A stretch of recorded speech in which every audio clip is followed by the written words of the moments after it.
ng pagtsatsaga at panalangin ay malaki ang nagagawa nitong huling mga araw. So sinabi ni Lord Jesus Christ daw na ang pagtsatsaga at pananalangin ay malaki ang nagagawa nitong huling mga araw. So napaka-importante talaga yung pagiging prayerful. Sa lahat ng oras, kahit anong ginagawa mo, naglalaba ka man, namamalengke, nasa school, naghahatid, naglalakad, nasa trabaho, ay nakikipag-usap ang puso't isipan mo sa Panginoon Jesus Christ. But it doesn't mean na magiging absent-minded ka na lang sa kung anong ginagawa mo sa araw na yan. Hindi ibig sabihin na talagang kalimutan mo lang yung paglalaba, no? Kundi kausapin mo si Lord Jesus Christ habang nagkukusot ka, habang nag-washing ka, habang naglalakad. Iniisip mo yung biyahe or yung paglalakad ni Lord sa malalayong lugar. Wala pang sasakyan noong unang panahon. Kahit bisikleta, wala pang ganun. Pero talaga si Lord Jesus Christ ay matyaga, nagtsatsaga siya para lang mag-evangelize, nagtsatsaga din sa panalangin. Lagi siya pumupunta sa bundok para makipag-usap, no? Para mag-pray, makipag-usap sa Diyos. So yun nga ang pagtsatsaga at pananalangin ay malaki ang nagagawa nitong huling mga araw. So yun nga, basahin po natin sa Roma 12 verse 12.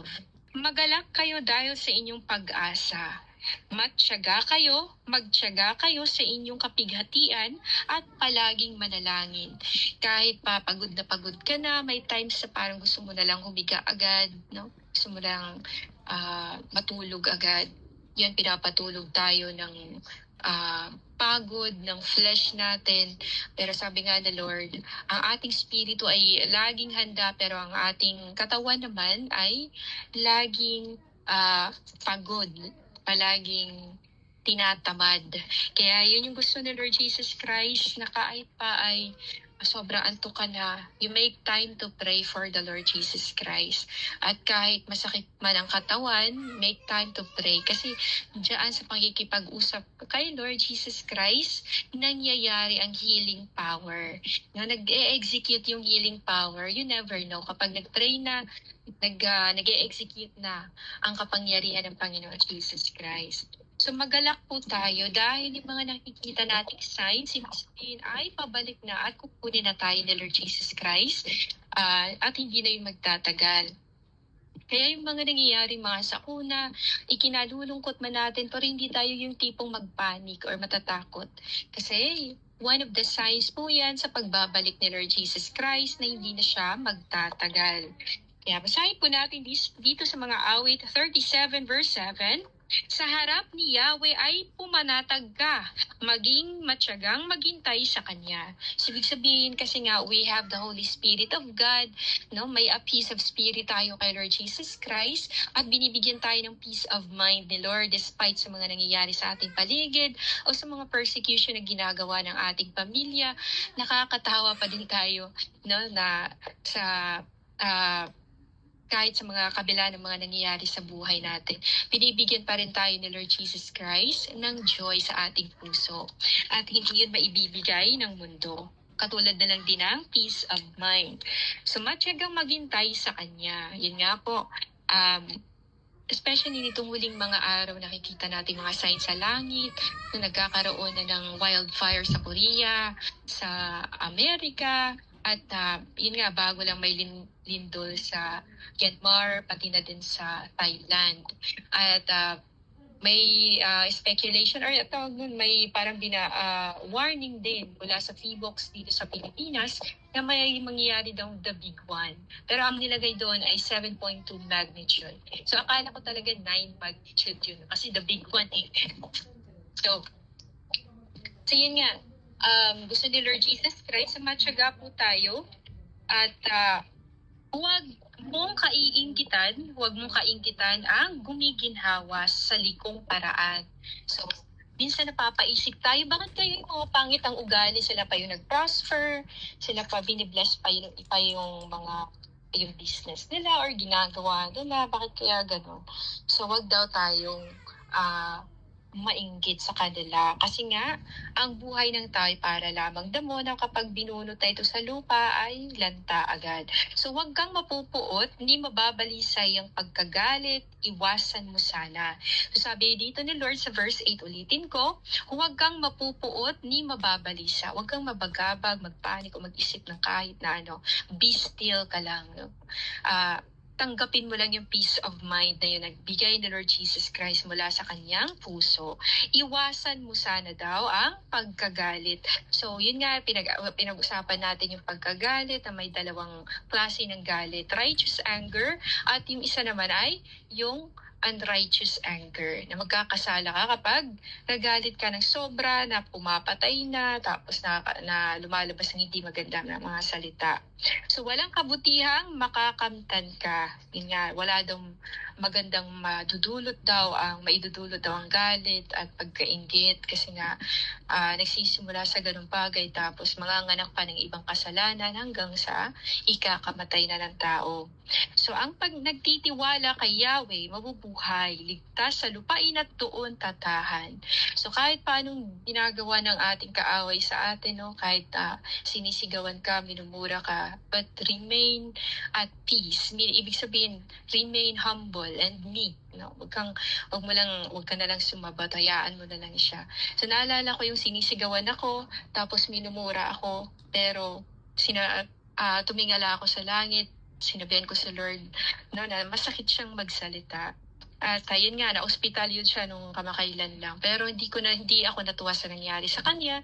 Pero sana matuto na siya sa kanyang hindi magandang pananalita. So basahin po natin sa Santiago 5 verse 7 to 8. Kaya nga mga kapatid, magtiyaga kayo hanggang sa pagdating ng Panginoon.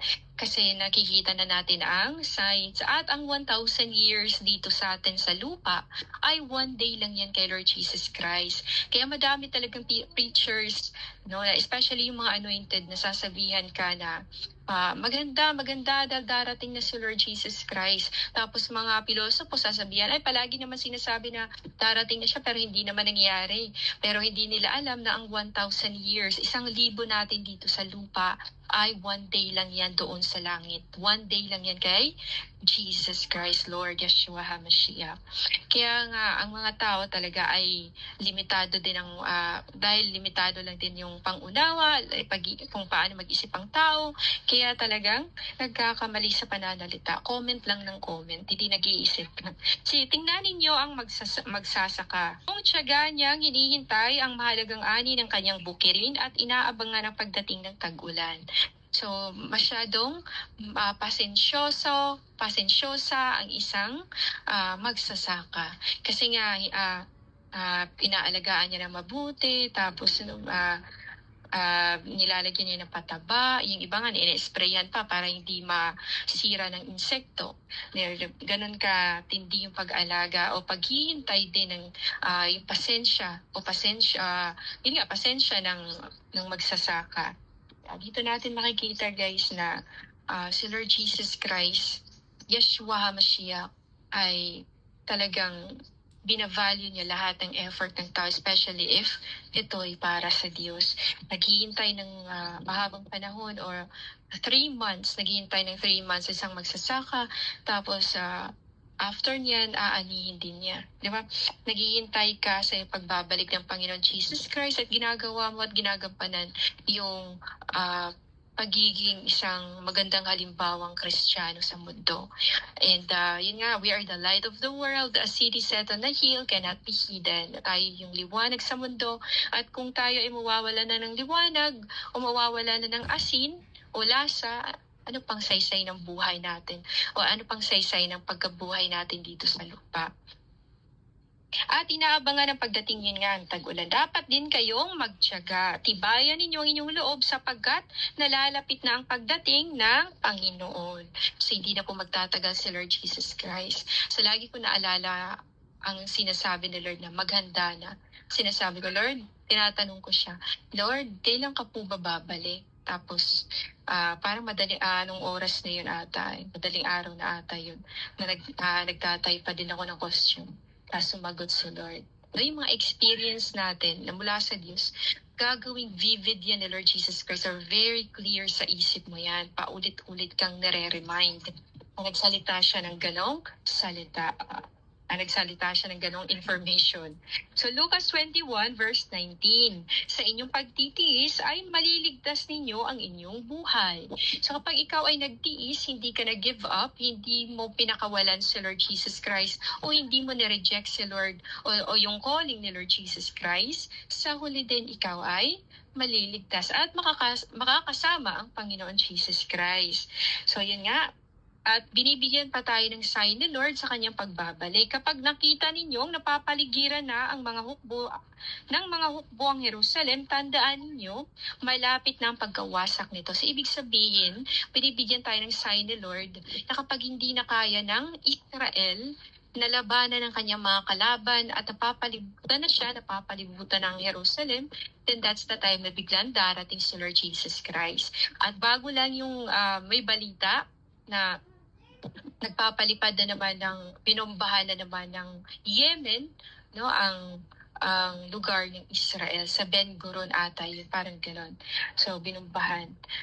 Lucas 21 verse 19, yung sa inyong pagtitiis ay maililigtas sa inyong buhay. Tapos continue po tayo sa verse 20 hanggang 24. Nakita ninyong napapaligiran na ng mga hukbo ang Jerusalem, tandaan ninyo, malapit na ang pagkawasak nito. Ang mga nasa Judea ay dapat nang tumakas papunta sa kabundukan. So ibig sabihin, ikaw ay maghanda na. Huwag mo nang lingunin pa yung mga makamuntong mga desire. Gusto mo pang yumaman, gusto mo pang maging businessman, businesswoman, or kung anong meron ka, yan na lang, no? Maging makontento ka. So, ganyan ang gustong iparating sa atin ni Lord Jesus Christ, na huwag ka nang mag-aksaya ng panahon na bumaba, no, pupunta pa ng bundok. Dapat kapag nasa tahanan ka daw, nasa kung nasa bahay ka daw, huwag ka nang mag-aksaya ng panahon. So ang mga nasa Judea ay dapat nang tumakas papunta sa kabundukan. Ang mga nasa bayan ay dapat nang tumakas, at ang mga nasa bukid ay huwag nang pumasok sa bayan. So huwag na daw magsayang ng panahon. Gusto ni Lord na kung saan ka maabutan, doon ka magdasal. Huwag ka nang kung saan pumupunta. Kasi nga sabi ni Lord, sabi ni Lord Jesus Christ, na kung yun nga, mahal mo ang iyong sarili, no? Kung sino yung nagmamahal sa kanyang sarili, gustong isave ang kanyang sarili, siya pa yung mawawalan. So yun, kung saan daw ka naabutan, doon magdasal ka sa pangalan ni Lord Jesus Christ. Huwag nang magpanik o huwag matakot, sapagkat iyon ang mga araw ng pagpaparusa bilang katuparan ng mga sinasabi sa kasulatan. So ibig sabihin, talagang kung ano nakasulat sa Bible ay mafulfill. Mangyayari po yun. At sabi nga naman dito, sabi din dito ni Lord Jesus Christ na sa 24, mamamatay sila sa tabak, at ang iba'y dadaling bihag sa lahat ng bansa. Ito po yung pagkawatak-watak ng mga Israelita, pagkawatak-watak din po ng mga Kristiyano, ng mga pinili ni Lord Jesus Christ. Ang Jerusalem ay yuyurakan ng mga hintil hanggang sa matapos ang panahong itinakda sa kanila. So hanggang sa time na ma-fulfill na yung sinasalita ni Lord Jesus Christ, mga nakapropesiya. So Galatia 5 verse 22 to 23. Subalit yun nga, gusto ni Lord Jesus Christ, kung gusto mo talagang maging handa, then kailangan mo hingin kay Lord Jesus Christ ang gift of love. Pagmamahal sa Diyos, especially, tapos pagmamahal sa kapwa. Kung anong mga bagay na ayaw mo maaaring mangyari sa'yo, ganun din ang gawin mo sa iyong kapwa. Mga bagay na ayaw mo mangyari sa iyo, o mga salitang masasakit ay yung mga ayaw mo ay huwag mo din gawin sa iyong kapwa. Sabi nga dito na Lord, yun nga ang love, yun yung the greatest gift na maibibigay ng Panginoon Jesus Christ at passport din sa langit. Subalit ang bunga ng Espiritu ay pag-ibig, kagalakan, kapayapaan, pagtsatsaga, kabaitan, kabutihan, katapatan, kahinahunan at pagpipigil sa sarili. Walang batas laban sa mga ganito. Di ba kung may pagpipigil ka sa sarili, di ka makakapag-violate ng kahit anong rules dito sa mundo. At kahit yung mga kaaway mo, magiging kaibigan mo pa. Yung mga taong naninira sa'yo ay mapapahiya dahil sa kanilang ginagawa sa'yo kapag may mga ganitong klase kang ugali. Kasi talaga mag-shine ito sa buhay ng tao. Makikita po talaga ito. Kasi nga, kung babasahin lahat ito guys, na ang meaning po ito ay isa kang liwanag. Liwanag o asin sa mundo. Mga Kawikaan 15 verse 18, ang mainit na ulo ay humahantong sa alitan, ngunit pumapayag sa kaguluhan pumapayapa sa kaguluhan ang mahinahong isipan. So kahit sabi nga ni Lord sa Psalm 91, 10,000, 1,000 nakapalibot sa'yo, gusto kang girahin o makipaglaaway sa'yo, pero ikaw pa din ay nakatayong payapa. No? Nagkandara pa ng mga kapitbahay dahil may lintol, nagiiyakan, sobrang sila na nagpapanik, nervyos, yung iba nga, may iba pa nga nagbaliw na. No? Pero ikaw ay kahit na naramdaman mo yun, na experience mo yung ganong klaseng sakuna, ikaw pa din ay nakatayong payapa in the Lord Jesus Christ presence. So yun nga po, ito po yung last verse natin. The Lord Jesus Christ, at po yung binigay the Lord. Sa lahat po ng Bible verses ay 7. So, favorite number ni Lord Jesus Christ, 7. Tapos, ang ating title ay pang-8, na ang kahulugan naman ng 8, diba, ay the new beginning. So, yun. Ang 7 ay completion. Pero ito po ang pang-7 Bible verse. Pahayag 22, verse 12 hanggang 17. At sinabi ni Jesus, makinig kayo, darating na ako. Dala ko ang mga gantimpalang ibibigay sa bawat isa ayon sa kanyang ginawa. Sa lahat po ng ating ginawa, from the moment na alam na natin ang tama at mali, ay may pagpipilian na po tayo. Simula nung bata pa po tayo na alam na natin ang tama at mali, ay considered po yun na nagkakasala tayo kapag pinili nating gumawa ng mali. Ako ang Alpha at ang Omega, ang una at ang huli, ang simula at ang wakas. Pinagpala ang naglilinis ng kanyang kasuotan, sapagkat bibigyan sila ng karapatang pumasok sa lungsod at kumain ng bunga ng punong kahoy na nagbibigay buhay. Ibig sabihin po dito, sabi dito, ulitin ko po, pinagpala ang naglilinis ng kanilang kasuotan, sapagkat bibigyan sila ng karapatang pumasok sa lungsod at kumain ng bunga ng punong kahoy na nagbibigay buhay. Ibig sabihin po, ang mga nagre-repent, nagsisisi ng mga kasalanan, nagpapakumbaba sa harapan ng presensya ng Diyos, sila po yung naglilinis ng kanilang sarili at sila din po yung naghahanda sa pagdating ng Panginoon Jesus Christ, Yeshua HaMashiach. Subalit maiiwan sa labas ng lungsod ang mga asal-aso, ng mga hayop ang mga ugali. So asal-aso, ang mga mangkukulam, ang mga nakikiapid, ang mga mamamatay tao, ang mga sumasamba sa Diyos-Diyosan, at ang mga mahilig magsinungaling at mandaya. Uulitin ko po, sinabi dito ni Lord Jesus Christ, ang sino man daw po na hindi magrepent, na hindi nagsisisi, at hindi tumalikod sa kasalanan, ng sinasabi dito sa verse 15 ng Pahayag 22, ay subalit maiiwan sa labas ng lungsod ang mga asal-aso, yung nilinisan ka na ni Lord Jesus Christ ng kanyang banal na dugo, tapos bumabalik ka ulit sa kasalanan, yung sinusuka mo, kinakain mo ulit, di ba? Yung mga ganun. Ang mga mangkukulam, ang mga nakikiapid, hindi lamang po sa nakikiapid sa asawa, partner ng may partner, kundi po yung nakikiapid ka sa spiritual, na may iba kang Diyos sa puso aside from the Lord Jesus Christ.